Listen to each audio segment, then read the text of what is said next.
video di media sosial memperlihatkan sholat Jumat berjamaah dengan saf terpisah-pisah atau berkelompok berjauhan. Kalau menurut pendapat saya sih alangkah baiknya sholat itu dirapatkan safnya sesuai dengan anjuran.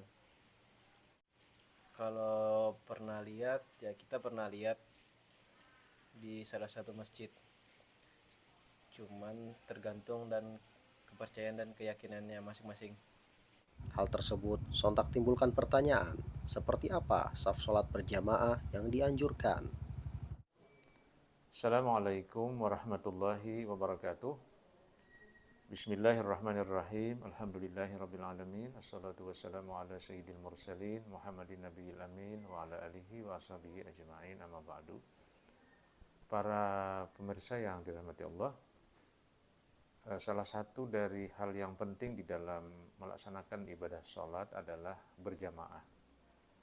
Rasulullah SAW mengatakan bahwa sholat yang dilaksanakan dengan berjamaah itu akan mendapatkan pahala 27 kali lipat. Sangat sayang kalau kita sholat sendirian di rumah hanya dapat satu, tapi kalau kita berjalan ke musalla, ke masjid di dekat rumah atau yang bisa dijangkau oleh jarak yang tidak jauh, kita pergi ke masjid untuk berjamaah, kita akan dapat 27 kali lipat. Namun di dalam salat berjamaah ada beberapa aturan yang sangat mendasar untuk dilaksanakan.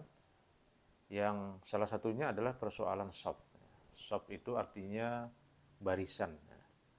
Jadi salat berjamaah itu harus dilaksanakan dengan rapih.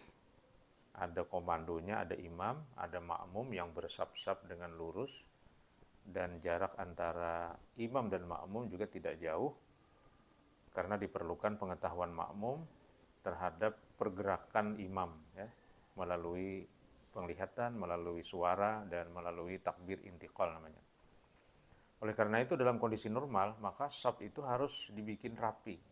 Rasulullah SAW mengatakan, sawu sufufakum, rapatkan shaf kalian, kata Rasulullah. Bala takhtalifu, jangan berselisih shafnya. Fatakhtalifu qulubukum, kalau kau berselisih shaf, kau juga bisa berselisih hatinya. Nah, dari sini kita bisa memahami bahwa persoalan shaf juga menjadi simbol dari kerapihan komunitas umat Islam dalam berjuang. Nah, dari sinilah kita bisa membaca juga ayat 4 dari surah As-Saff. Innallaha yuhibbul ladzina yuqatiluna fi sabilihi saffan ka'annahum bunyanun marsus, kata Allah. Sesungguhnya Allah mencintai orang-orang yang berjuang di jalannya dengan bersaf sebagaimana tersusunnya bangunan-bangunan yang sangat simetris.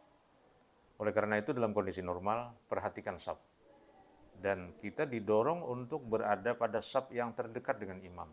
Oleh karena itu kalau sholat Jumat misalnya, maka Rasulullah menganjurkan agar kita lebih awal pergi menuju masjid. Tujuannya apa? Di samping mendapatkan porsi waktu yang banyak untuk berzikir, beribadah di dalam masjid, kita juga mendapatkan posisi yang lebih dekat dengan imam. Posisi saf yang dekat dengan imam itulah posisi saf yang sangat afdal. Namun para pemirsa, kalau seandainya dalam kondisi darurat, mungkin ada masjid dan musala yang kecil di tengah bangunan pasar yang padat, bisa jadi masjid tersebut tidak bisa menampung seluruh jamaah. Maka dalam hal ini dibolehkan kita menyusun saf di mana mungkin, pada emperan-emperan toko, bangunan, dan lain-lain sebagainya, sepanjang kita bisa memastikan dapat mengenali pergerakan imam. Nah, pergerakan imam dapat kita pahami melalui takbir intiqal, yaitu takbir perubahan rukun-rukun yang dilaksanakan oleh imam.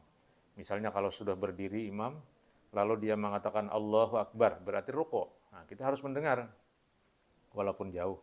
Sami Allahu liman hamidah, kita harus tahu berarti kita sudah saatnya bangkit dari rukuk dan seterusnya. Oleh karena itu, mari kita berlomba untuk mendapatkan pahala yang banyak dalam sholat dengan mengikuti sholat berjamaah. Wassalamualaikum warahmatullahi wabarakatuh. Menurut pendapat ulun tentang berpencarnya salat saf itu tidak bagus, karena di dalam Islam kita dianjurkan untuk menutup saf, karena kalau nyasapnya bolong-bolong itu akan dimasuki setan, seperti yang saya dengar di ceramah-ceramah agama. Alhamdulillahirabbil alamin. Download Tribun X sekarang. Menghadirkan lokal menjadi Indonesia.